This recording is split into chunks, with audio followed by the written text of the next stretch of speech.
everything in the universe is made of matter, and you can pretty much classify all that matter into two categories. It's either made of a pure substance or a mixture. Now, pure substances can be either an element or a compound. Now, compounds can be broken down into elements, but you have to use chemical reactions to do that. So it's not a physical process. So we include it in the pure substance category. Now, even elements can be broken down into further smaller particles, but you need to do nuclear reactions to do that, and probably not going to do that in a high school classroom. Now, mixtures can be classified as either heterogeneous mixtures or homogeneous or homogeneous mixtures. Doesn't really matter which way you say it, kind of just your choice. Heterogeneous mixtures and homogeneous mixtures can be separated physically, like when you take a magnet and you pull out iron filings from a mixture. You didn't actually change the iron filings, you just pulled them out of the other things. Those are physical separations. Heterogeneous to me means chunky. You can see the different textures in the mixture. Hetero itself means other, so there's other textures in this one mixture. Now, homogeneous or homogeneous means smooth. Homo means same, so there's the same texture throughout. Let's look at this delicious looking chocolate chip cookie dough. Oh my gosh, I'm so hungry now. You can see that it's chunky. There are two different phases that are clearly visible. You can see the chocolate chip phase and you can see the dough phase, and that means that this is a heterogeneous mixture. What about ink? Ink seems really smooth. It's possibly just a compound, but the reality is ink's a little tricky. Ink is actually a homogeneous mixture.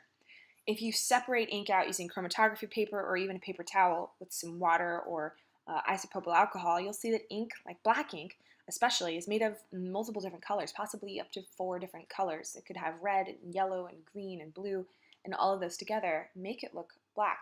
It is actually a mixture. Now, this is aluminum foil. Now, because of your brilliant knowledge of the periodic table, you know that aluminum is an element. So if you have aluminum foil, you actually have a pure substance. It's just the element, aluminum. What about water?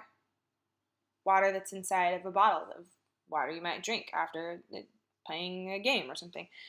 Water is a compound. Now, compounds are considered pure substances, even though it's made of 2 different elements, hydrogen and oxygen. They're bonded together and they're not likely to separate. So we would say that water inside this bottle is a pure substance. Now, you might be getting picky and say, well, actually, I know there are minerals in there, so that's not really pure. Okay, fine. Maybe you could call that a homogeneous mixture. I would definitely agree that ocean water is a mixture. If you can see fish and stuff in it, then it's a heterogeneous mixture. If we're talking about just a little sample of the water, it's still a homogeneous mixture because you've got water and salts and minerals and fish poo and all kinds of other gross ocean stuff. Don't get it in your mouth. That's disgusting. But that's still a homogeneous mixture. Let's look at physical changes and make sure that we understand the difference between physical changes versus some kind of chemical change. So we have 3 phases. We've got solid, which is going to have tightly packed particles. Liquid, it has more loosely packed particles that will fit the shape of their container. And gas, which has very loosely packed particles. They'll take the shape of their container and they'll fill the space completely because those molecules are moving around very quickly. Now, we can go from a liquid to a solid through a process called freezing. You just have to remove energy. You can also do the reverse, and that process is called melting. The temperature at which that occurs both ways is actually the same temperature. To turn a liquid into a gas, it's called vaporization, unless no boiling occurred. If it did not happen with boiling, it's called evaporation. So if you pour some water out on the table, give it a little bit of time, eventually all that water's gone. That was evaporation. The other way from gas to liquid is condensation. So if you ever have a glass of a cold drink on a hot day and there's liquid forming on the outside, that's not a leaky glass, something didn't go wrong, it's just the water in the air hits that cold glass, cools down to actually become a liquid on the surface of your cup. Now, to go from solid to gas, this can actually happen. It's called sublimation. Now, sublimation doesn't happen all that often, but you can see it with dry ice. Dry ice just goes from solid to a gas. The opposite can also occur, going from a gas to a solid. It's called deposition, but probably never really going to see that in a high school chemistry class. Now, let's organize that same chart in a slightly different way. We're going to organize it based on its increasing temperature. Generally, solids are the coldest. It will vary from substance to substance at what temperature it'll turn into a solid. But as you add heat, you'll see it go to a liquid and then to a gas. So if we have a solid, let's say that it's water, and when water is a solid, we call it ice. Let's say we have ice, and we're adding some heat to it. Once we get past the melting point, we've got a liquid. Let's continue adding heat. We get past the boiling point, and we've got an entire gas. Let's go the other way. Take the water vapor, that gas, cool it down, you get to its condensation point, and you get to a liquid. Now it turns out the condensation point and the boiling point are actually the exact same temperature. If we keep cooling it down and we go from a liquid to a solid, we pass the freezing point. Same thing here. Freezing point and melting point are the exact same temperature. So if it's water we're talking about, at 0 degrees Celsius, the melting point and the freezing point are both 0 degrees Celsius. That's the magic number that's going to cause either melting or freezing depending on whether you're adding or removing heat. Now the same is true up at the boiling point / condensation point. For water, it happens at 100 degrees. Now those numbers are different for all the different chemicals out there. But water is a nice easy one to use, especially when we're talking about Celsius, because the scale was based on water. So 0 and 100 are nice even numbers. Now let's say that I give you some temperature of water, like 25 degrees, and I ask you, what phase is it in? Is this a solid, liquid, or a gas? Well, all you have to do is figure out where it goes on the scale. It's between 0 and 100, so it's in the liquid phase. It's not solid, it's not gas, it's in between, so it's a liquid. Let's try a different number. Let's say that it's at 115 degrees. That's above 100, which means that it's a gas in this phase. Don't touch it, that's really hot. Now, let's say we have a number like -5. -5 goes way below 0, so this is a solid. This would be ice. And that's how you can use the melting point and boiling point to tell which phase you're looking at. Now, to compare physical changes and chemical changes, you need to think of what's really happening. Physical changes, nothing may occur. Atoms may or may not have slightly different temperatures, meaning their movement might be a little faster or slower, but that's it. With chemical changes, the atoms rearrange. It's like a chemical hoedown where they swing their partners round and round and switcheroo. Words that are commonly associated with physical changes might be break, snap, evaporate, condense, boil, vaporize, sublimate, freeze, and melt.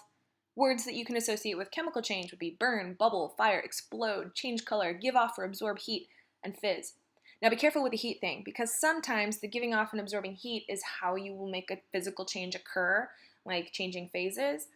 But if we're talking about two chemicals being mixed together and then there is heat given off or being absorbed, then that's pretty key that that's a chemical change. So let's practice this. Sharpening a pencil. That's definitely just a physical change. You're just shaving off chunks of the matter. You haven't actually changed it in any way. An oil lamp burning, that's a chemical change. The oil is reacting with the oxygen and creating carbon dioxide and water. Shattering glass, that's just a physical change. You're not actually rearranging atoms. Boiling water, yeah, we see bubbles, but that's just a physical change because it's a change of phase. Bubbles form from vinegar and baking soda, that's a reaction. In this case, the bubbles are indicating a reaction has occurred. Combustion in a car engine, that's a contained explosion, which is awesome. They harness the energy to power the pistons.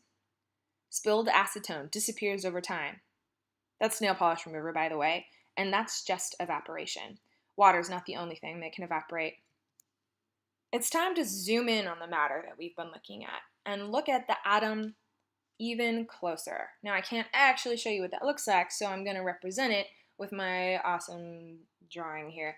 The structure of the atom is that tightly packed inside the nucleus are protons and neutrons. Protons have a positive charge, neutrons have a neutral charge, and electrons are evil and they have a negative charge. Now the electrons are in the electron cloud swirling around in the nucleus. They're very far away from the nucleus. And they're very, very tiny. Their mass is almost negligible. Most of the mass comes from those protons and neutrons, who are about the same size, and they're densely packed in the nucleus. Now, right now, this is a neutral atom. The number of protons and the number of electrons are equivalent. There are 6 protons, 6 electrons, 6 positives, and 6 negatives. They cancel out. It's neutral. Now, this carbon atom can change its charge. It can become negative or positive if it loses or gains an electron. So let's imagine that this atom is going to gain an electron. So right now the electrons are swirling around and then somehow it manages to steal an electron. So let's do our little math thing here. We've got 6 protons in the nucleus. It's still the same chemical as before. We have 7 electrons now swirling around in the electron cloud. So overall we have a -1 charge. What we have here is an ion. And specifically, we have an anion. You can remember that anion is the word for negative ion because it has all these N's in it, and that stands for negative. Let's imagine now that we're going to lose an electron. So we're starting again with a neutral atom. 6 protons, 6 electrons. They're swirling around, and then somehow one of them is removed. We have 6 protons in the nucleus, 5 electrons in the electron cloud, and overall we have a positive 1 charge. So again, we've created an ion, but more specifically, we've created something called a cation. And the way you can remember that a cation means positive is that that T in cation kind of looks like a plus sign. So this is the positive ion. Now earlier I mentioned that this is carbon. There are 6 protons in the nucleus, and that told me that this was carbon. And I don't just magically get told that things are carbon. I use a periodic table, you guys. And a periodic table, I see that magical C symbol over there. That's carbon. If we zoom in, we can see that there's a number 6, nice and big, right above the symbol. And that number is the atomic number. It means the number of protons in the nucleus. 6 will always be carbon. If it was 7, it would be nitrogen. So the number of protons, or the atomic number, always tells you what element you have. Now there's another number there, 12.011 here. That's atomic mass. That's different. This is the number of protons and the number of neutrons added together, and it includes the proportions that occurs in nature. So it's actually an average as they occur in nature. You'll learn about that more later. But for now, generally you can round up or round down and get the mass number, which is about the number of protons and neutrons in the nucleus. Now, sometimes you might have a different number than what the periodic table says, and that'll be written in a couple of different ways. Sometimes you'll see something like C14 or carbon 14 or C with a 14 superscripted. These are all isotopes, meaning they have a slightly different number of neutrons than you might see on the periodic table. All of those numbers represent the mass number. And the mass number is just the number of protons and the number of neutrons added together. So if I needed to figure out how many neutrons there are, I could do it because I have the mass number and a periodic table. The periodic table tells me that the number of protons must be 6 because in order to be carbon, it has to have 6 protons. That's its atomic number. So if somebody asked, how many neutrons are there in C14? I could say, aha, I shall figure this out. All I need to do is take the mass number, which is 14, subtract the number of protons, which is 6, I got that from the periodic table, and then my total is that there are 8 neutrons. This is different from what the periodic table here says. It says that the mass should be somewhere around 12. Remember, we're looking at an isotope, just a different version that occurs naturally. Notice that 12.011, that little bit of a slightly more than 12 comes from the fact that sometimes you find carbon atoms that have a mass of 14, not 12. So it makes that average a little bit higher. Now what we're going to do is look at these particulate drawings and try to figure out how we go from elements on the periodic table to chemical formulas. So let's start with the top left-hand corner with the blue dots. We have 4 atoms there because I can see 4 dots. And if I were to ask how many molecules or compounds are there, well, there aren't any. None of these are bonded to anything else. So these are just atoms, like a pure element. So the way you would write this is with a big 4 in front of, let's just pick B because they're blue. There's 4B here. The next one on the right with the red, there are 6 atoms because there are 6 red dots, but they're paired up. They're bonded. So we actually have 3 molecules. Now the way you would write this is you'd put the 3 in front to say that you have 3 of them, and you would put a little subscripted 2 next to the chemical name, chemical symbol, because they're bonded together in pairs. This could be something like oxygen, and I could have written 3O2. You would have 3 oxygen molecules in that case. Let's go to the bottom left-hand corner. Here we have a total of 8 atoms, and they're paired up, so we have 4 molecules here. The way you would write this is a 4 in front, because there are 4 of them, and then GY. Now there's no subscripts because they haven't paired up with double amounts of a color. There's a green with every yellow, so you put them together. It's like having 2 different elements that are bonded together. Now in the last one, we've got a mixture. We have a total of 6 atoms because there's a yellow, a green, 2 blues, 2 reds, and we only have 2 molecules present. Now the way you would write this out is you'd have to put a plus sign in between because they're not all bonded together. So we have 2 individual B, we have 1 of the GY molecules, and we have 1 of the R2 molecules.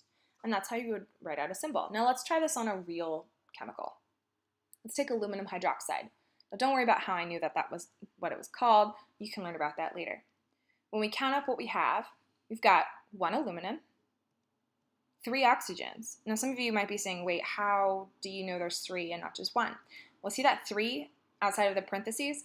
That gets distributed to everything inside the parentheses. So that means that whole OH is actually 3 times that. So then how many hydrogens are there? There's also 3 hydrogen. Well, let's try something just a little bit trickier. Let's put a 2 in front. How does that change things? Well, now I've got 2 aluminums. How does that work? That 2 there is distributed across the entire chemical formula. So let's be careful with this next one. The O has a parentheses around it and has that 2. Now what you have to do mathematically is multiply the 2 and the 3. So 2 times 3 is 6. We've got 6 oxygens. So what does that mean for hydrogen? Same thing. We have 6 hydrogens in this formula. All right, this is a picture of the periodic table. Yes, this is the real periodic table. It probably looks a little bit strange because this section right here is not always pictured there. For the sake of space and the fact that it fits a little bit better on a piece of paper, what scientists have done is they've cropped that bottom part out and just moved it to the bottom of the periodic table. So this is probably more of what you're used to. Now the periodic table is brilliantly organized. We've got rows and columns, and the way that it's organized causes patterns to repeat themselves. So when we look at a row, we call it a period or a series. And what happens is as you go across the period, there are certain patterns that repeat themselves when you go across again. Now periodically means like time and time again. Think of a calendar when you think of a row. Just like Monday, Tuesday, Wednesday, Thursday, Friday, Saturday, Sunday, then repeats itself and starts back at Monday, so does the periodic table. So these are repeating like a calendar. Now the columns have names too. They're called either groups or families. And just like your family will have certain traits that you all share, like in my family, we all have the same sounding cough, a group or family will have similar traits. Let's say you were using the chemical lithium in an experiment, but you ran out of it. You were throwing it in water and watching it explode. And it was so much fun you wanted to keep doing it. Well, if you have some sodium on hand, the chemical just beneath it, you can still have fun. You just throw the sodium in the water. In fact, you get a slightly larger explosion, and it's pretty awesome. So when you look at a family, they've got similar traits. Now the periodic table is also divided beautifully into whether it's metal, nonmetal, or metalloids. Now most of the periodic table is made of metals, and metals are going to be ductile, malleable, they conduct electricity well. Some of the periodic table is made of nonmetals in blue, and then you have a few metalloids that divide them. Now the exception is that hydrogen, which is on the sort of metal side, is actually a nonmetal, so keep an eye out for that guy. Now, some of the families and groupings have names. So on the very far left in the first column, that's the alkali metals. Next to them are the alkaline earth metals, and that alkali root comes from the fact that if you combine these with hydroxide, you create a base, and another word for base is alkaline. So that's sort of where that word's coming from. If we jump over to column 17, we have the halogens, and halogen means salt creators. If you pair up something from column 17 with something from column 1 or 2, you get salts like NaCl. That's table salt. Now, the very last column, number 18, these are the noble gases, sometimes called inert gases. They do not react with other things unless you really force them to. So in general, we don't use them for much. They don't really like to do anything. Now, most of the time, you're going to be using 2 regions of the periodic table. And these 2 regions together, which are blocked out, are called the representative elements. They have a wide range of properties, and so they're pretty much all you need to use in chemistry. We also borrow some metals from the transition metals like iron, cobalt, nickel, copper, zinc, things like that. And then probably not ever going to use any of the inner transition metals. Yeah, I mean, as much fun as it would be to play with uranium, we're not going to do that in high school. And those are the regions of the periodic table. Good luck.